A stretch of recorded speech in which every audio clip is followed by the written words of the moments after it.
Assalamualaikum warahmatullahi wabarakatuh. Selamat siang pada seluruh kawan-kawan mahasiswa pada mata kuliah perkembangan peserta didik pertemuan yang keempat. Pada pertemuan ini kita akan bahas terkait dengan faktor-faktor yang mempengaruhi perkembangan. Nanti faktor-faktor yang mempengaruhi perkembangan ini adalah berbicara masalah aliran-aliran filsafat. Ini yang akan kita bahas adalah aliran-aliran filsafat. Kenapa demikian? Seperti pada penjelasan sebelumnya bahwa dalam konsep atau dalam teori psikologi perkembangan memang banyak dipengaruhi oleh teori-teori filsafat tentunya. Jadi kita lihat teori filsafat atau aliran yang pertama. Nah, ini dia. Aliran yang pertama adalah aliran nativisme, di mana tokoh aliran nativisme ini adalah Schopenhauer. Ia adalah filosof Jerman yang hidup pada tahun 1788 hingga 1880. Aliran ini berpandangan bahwa perkembangan individu ditentukan oleh faktor bawaan sejak lahir. Jadi coba kita analisis apakah dalam bentuk fisik maupun psikis itu dipengaruhi oleh faktor bawaan. Kita lihat pada aspek fisik misalnya. Kalau misalnya anak itu lahir dalam kondisi kulit putih, maka perlu dianalisa apakah memang bapak atau ibunya kulitnya warna putih. Kalau tidak warna putih, berarti bisa jadi itu faktor keturunan dari kakek misalnya.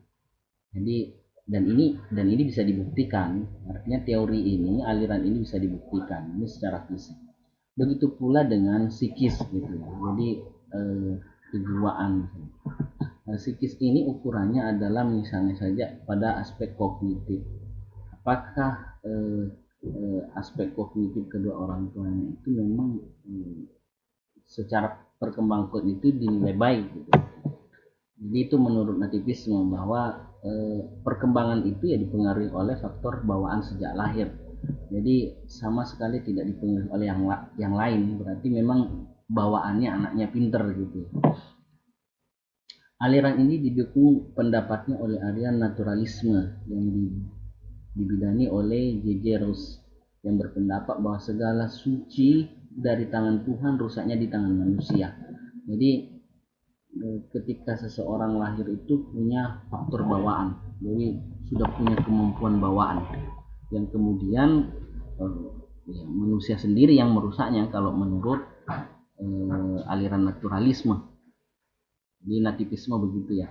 Jadi nativisme itu adalah memang menganggap bahwa perkembangan itu tidak dipengaruhi oleh yang lain, melainkan dipengaruhi oleh faktor bawaan sejak lahir.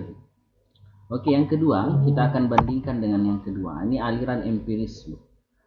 Tokoh aliran empirisme ini adalah John Locke, filosof Inggris yang hidup pada tahun 1632 sampai dengan 1704. Teorinya dikenal dengan tabula rasa, meja lilin, dengan istilah lain berarti batu tulis kosong atau lembaran kosong, blank slate atau blank tablet, yang menyebutkan bahwa anak yang lahir ke dunia seperti tempat putih yang bersih. Kertas putih itu akan mempunyai corak dan tulisan yang digores oleh lingkungannya.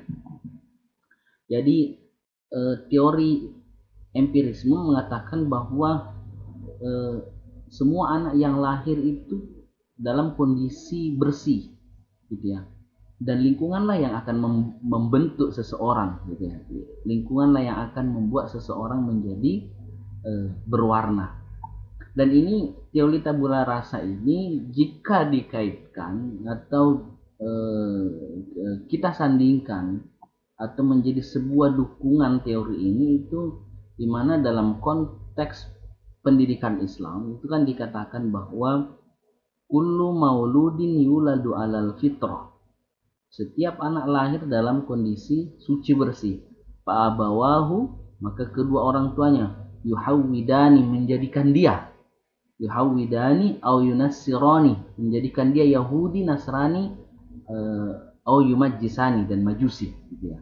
Maka kemudian tidak ada faktor yang lain yang membentuk peserta didik ini atau membentuk anak ini kecuali adalah faktor lingkungannya. Siapa yang dimaksud lingkungannya ini dalam perspektif pendidikan Islam adalah orang tuanya. Nah, ini berbeda dengan aliran nativisme. Kalau nativisme tadi adalah bawaan sejak lahir, maka teori empirisme ini berbeda. Kalau teori empirisme ini murni yang membentuk seseorang adalah lingkungan, bukan yang lain. Jadi murni dibentuk oleh lingkungan, bukan yang lain. Nah, apakah pembuktian kedua teori ini itu bisa dilakukan? Ya, teori ini muncul tentu berdasarkan atas pembuktian. Kalau kita lihat misalnya anak dilahirkan, kita contohkan misalnya anak dilahirkan kembar, yang satu kemudian kita pisahkan gitu ya, pisahkan, yang satu dididik di lingkungan misalnya daerah Solo yang notabene dianggap bahwa Solo mempunyai ciri khas yang lemah lembut misalnya, lalu kemudian yang satu dibesarkan di timur sana misalnya, di timur gitu ya, yang notabene kita kenal bahwa ada watak keras gitu ya, watak keras. Lalu kemudian ketika hendak menjadi remaja misalnya, atau setelah berkembang gitu ya, pasti ada perbedaan bahwa anak itu akan dipengaruhi oleh lingkungan. Bahasa misalnya gitu ya, bahasa ketika anak itu dibesarkan di lingkungan bahasa Jawa, maka dia banyak akan belajar bahasa Jawa. Di lingkungan orang Indonesia yang kemudian dibesarkan misalnya di negara mana, Australia, itu pasti dia pintar bahasa Inggris. Artinya bahwa lingkungan yang membentuk dia bisa gitu. Faktor bahasa kan misalnya, faktor bahasa, maka di mana dia dibesarkan di situ dia akan mengetahui bahasa daerah tersebut. Jadi pembuktian empirisme itu juga jelas. Tapi juga kita tidak menafikan bahwa nativisme juga bisa membuktikan gitu ya, baik secara fisik maupun secara psikis, bahwa faktor bawaan itu sangat mempengaruhi perkembangan. Nah, kedua aliran ini lahir dengan konsep yang berbeda dan pembuktian dan contoh-contoh berdasarkan hasil penelitian yang berbeda.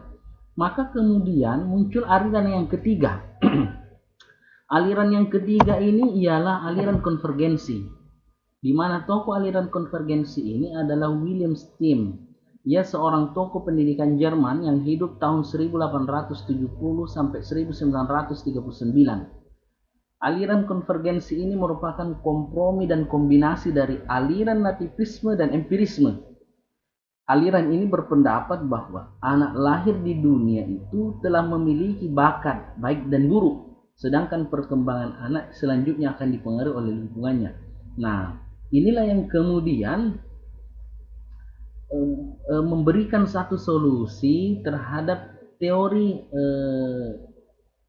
yang kedua tadi. Jadi memberikan satu kombinasi bahwa dia bukan aliran nativisme dan bukan aliran empirisme, tapi dia aliran konvergensi, di mana mengkombinasikan antara aliran nativisme dan empirisme, yaitu bahwa perkembangan seseorang itu dipengaruhi oleh faktor bawaan sejak lahir dan faktor lingkungan. Nah, di sini dikatakan bahwa perkembangan selanjutnya akan dipengaruhi oleh lingkungannya, tetapi dia tentunya punya bakat, baik dan buruk dia punya bakat, akan tetapi perkembangan selanjutnya akan dipengaruhi oleh lingkungannya. Apakah bakat yang baik itulah yang akan berkembang, atau kemudian di sini dikatakan bakat yang buruk misalnya. Jadi tiga aliran ini saya kira perlu untuk dipahami, khususnya sebagai calon pendidik dan atau pada posisi kita sebagai seorang pendidik, bahwa satu, ada aliran nativisme yang mengajarkan bahwa perkembangan seseorang itu dipengaruhi oleh faktor bawaan, ya, di mana perkembangan akan dipengaruhi oleh lingkungan. Jadi tadi nativisme, lalu kemudian empirisme. Empirisme ini murni perkembangan peserta didik itu murni dipengaruhi oleh faktor lingkungan. Dan yang terakhir ini ya mungkin ini menjadi sebuah pilihan bahwa di mana nativisme dan empirisme kedua-duanya bisa melakukan sebuah pembuktian bahwa perkembangan anak, perkembangan peserta didik itu dipengaruhi oleh faktor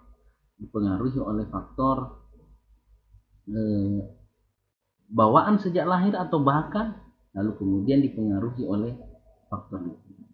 Saya kira itu yang bisa kami sampaikan dan terima kasih atas perhatiannya. Nanti kita akan ketemu pada pertemuan selanjutnya. Sekian dari kami. Wallahul muwaffiq ila aqwamit thoriq. Wassalamualaikum warahmatullahi wabarakatuh.